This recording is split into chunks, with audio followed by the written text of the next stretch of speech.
we're going to take a moment and recognize two heroic first responders. We thought that it would be very appropriate today, given what day it is, that we not forget the people who put their lives on the line every day for us, the men and women in our military who are put in harm's way in places throughout the world, and those in this country who every day of their lives don't know what they're facing when they walk out the door. We've got Fire Chief Mark Bayshore, and we have standing in for Chief Mark McGaw of the Prince George's County Police Department.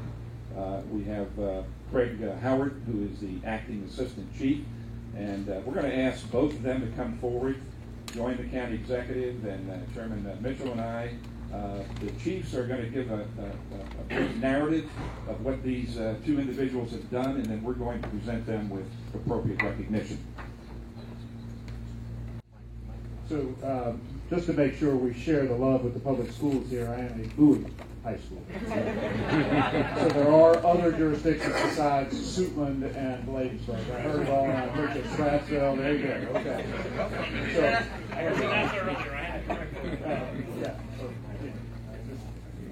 So the gentleman I'm going to talk to you about actually retired recently, and I was privileged to have him in recruit school with me some long time ago.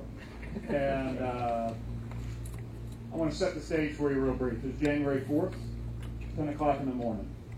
So think about what each of you do every day and what you look for and what you respond to. He was, at the time, had just retired.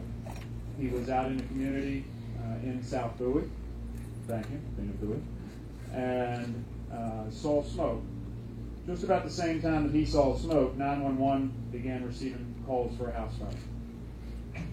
He followed that smoke, arrived just about the same time as the first arriving fire department units.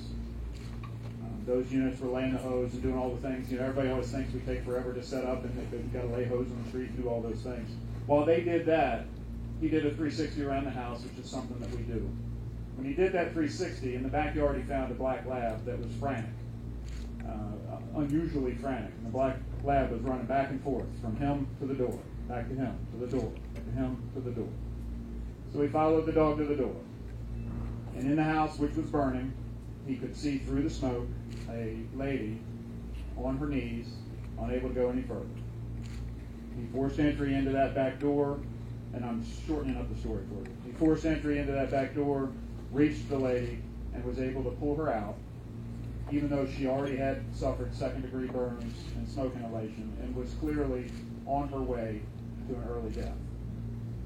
So, thanks to the actions of now retired Lieutenant Billy Mills, that lady is alive today and living her life in a fashion that she wouldn't have been able to do had he not been there to pull her out.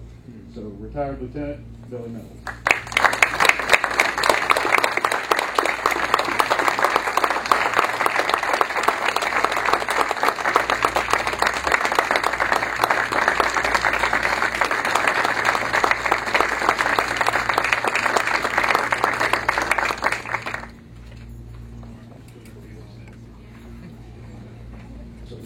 On a tradition in the fire service that goes multiple generations, just like you talked about, Bill.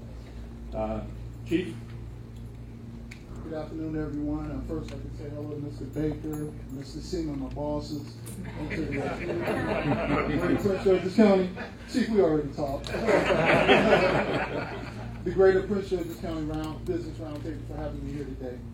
Today, I'd like to bring to you a young man who's been a member of the Prince George's County Police Department for 4 years now, and bring to your attention on the date of April of 2011.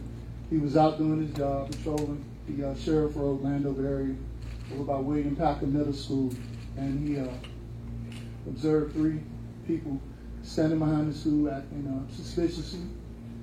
He did what any big young police officer would do. He decided to investigate the activity of what was going on. As he approached them, as he exited his cruiser and started walking toward them, they took off running from him. He immediately initiated a foot pursuit.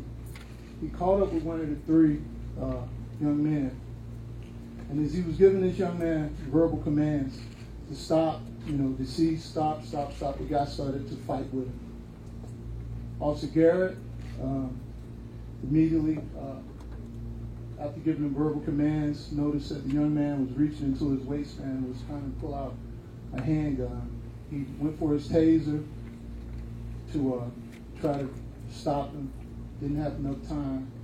Guy got the gun out. Officer Garrett was able to get to his weapon, and unfortunately, he had to use deadly force, and the young man died.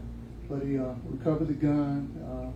They had PCP. He had PCP on him, and one of the things the chief and I talked about, the sprint that he had to take that night was over 300 yards up a hill. If you know where the FedEx Field is and where William Packer Middle School, if he wouldn't have been in the condition that he was in, to be able to chase him up the hill and then to be able to fight for his life and to be able to hold this young man off to get to his weapon, he wouldn't be here today. We would have been down at the police memorial last year. So on behalf of Chief McGaugh and all of the 1,700 men and women of the Prince George's County Police Department, I'd like to recognize Officer Terrence Garrett.